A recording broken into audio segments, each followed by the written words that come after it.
So I want to wrap this up with an example, a real world example from a chef who's currently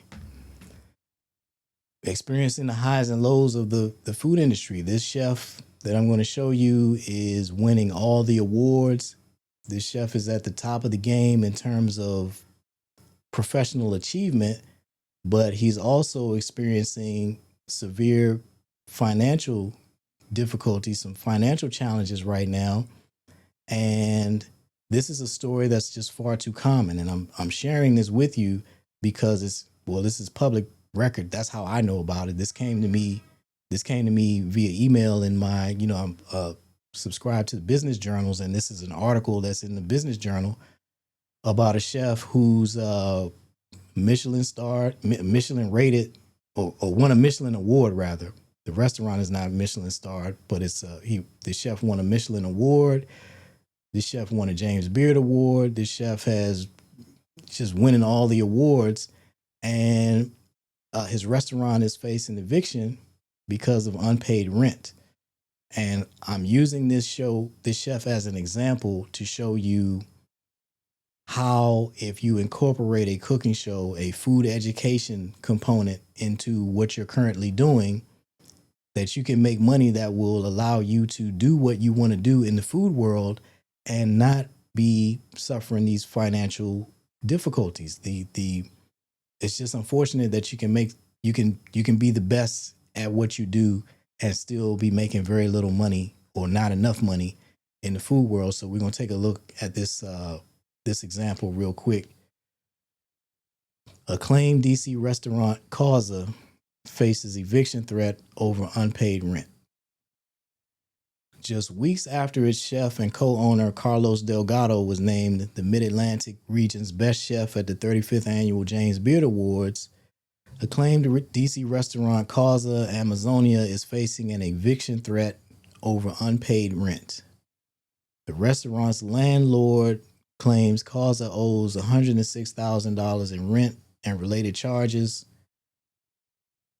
and they have sued to reclaim the space.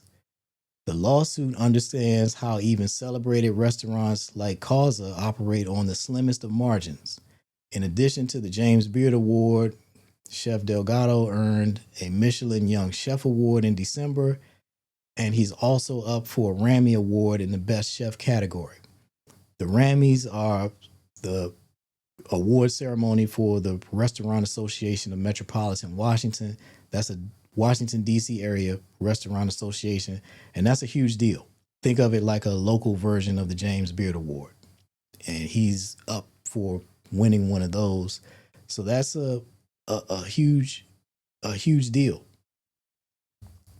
So like I said, this chef is winning all the awards. He's doing everything right.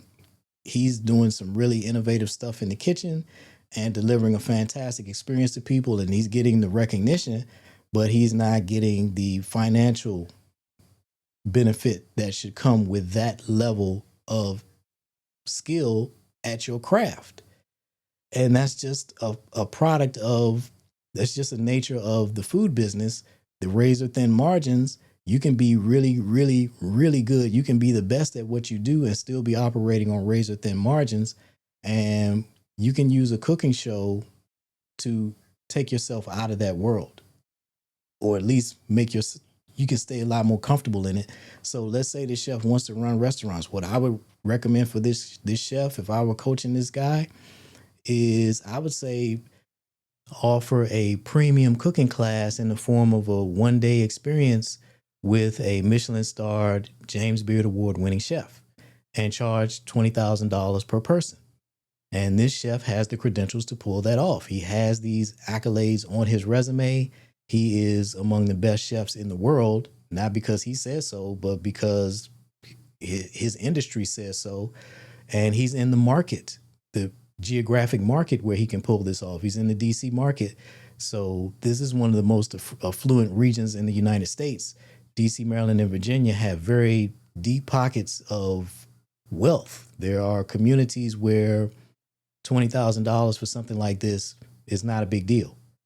those people are already coming into that restaurant every single day. If not every day, at least every weekend, somebody's coming into that restaurant who can actually afford something like this.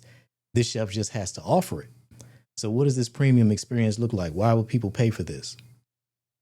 This chef could rent out a real nice Airbnb with a beautiful kitchen that's big enough to accommodate a class of 10 people, because that's another component to this. You charge the high price point and you limit the availability, so no more than 10 people. And you could teach, it could be a full day experience. So he's going to teach them lunch. Everybody's working together. He's leading that class and we're preparing lunch. It could be a multi-course lunch. And of course, they're standing shoulder to shoulder with the chef, interacting with him, being able to ask all the questions they want to ask, and just getting to hang out with the chef for the day, and as well as mixing and mingling with the other folks who are in attendance. And then, work through that service. And then we're going to transition into dinner service at some point later on, where we're going to work together shoulder to shoulder, and we're going to plan this meal and execute it. And again, everybody's teaching, and the chef is teaching, and everybody's asking questions and just fellowshipping and enjoying each other. And of course, the chef can have a sous chef and whoever else he needs to have to facilitate this, because again, you got a $200,000 budget for 10 people. So what kind of experience could you deliver with that?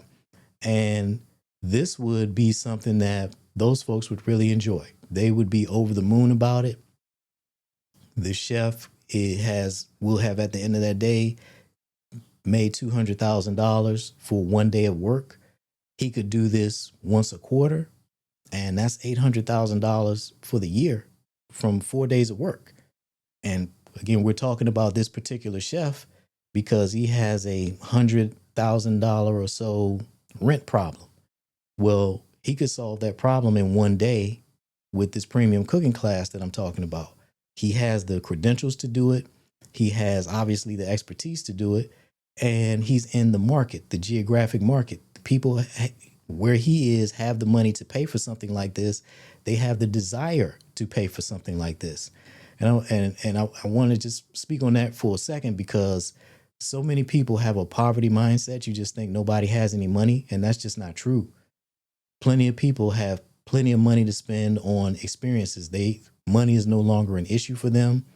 They are in a place now where their focus is having the best experience in life, and they will spend their money to do that because they have plenty of money. It's no longer an issue. So you just got to understand that there are people who have money. There's a rich part of town. No matter where you live, there's a rich part of town. So if you think nobody has any money, take a ride over there and look at those houses and ask yourself who's living in there if nobody has any money. Now, that plan that I just gave is for that particular chef because he has the credentials to pull that off. But other chefs, and you don't even have to be a chef to do the plan that I gave earlier, where I said charge $50 a month, get you 1,000 customers, and that's $50,000 a month, or get you 500 customers, that's $25,000 a month. Either way, you're financially free. All we're talking about here is a basic subscription model business. And check out the book, The Automatic Customer, if you want to learn more about that. This is basically the Netflix model.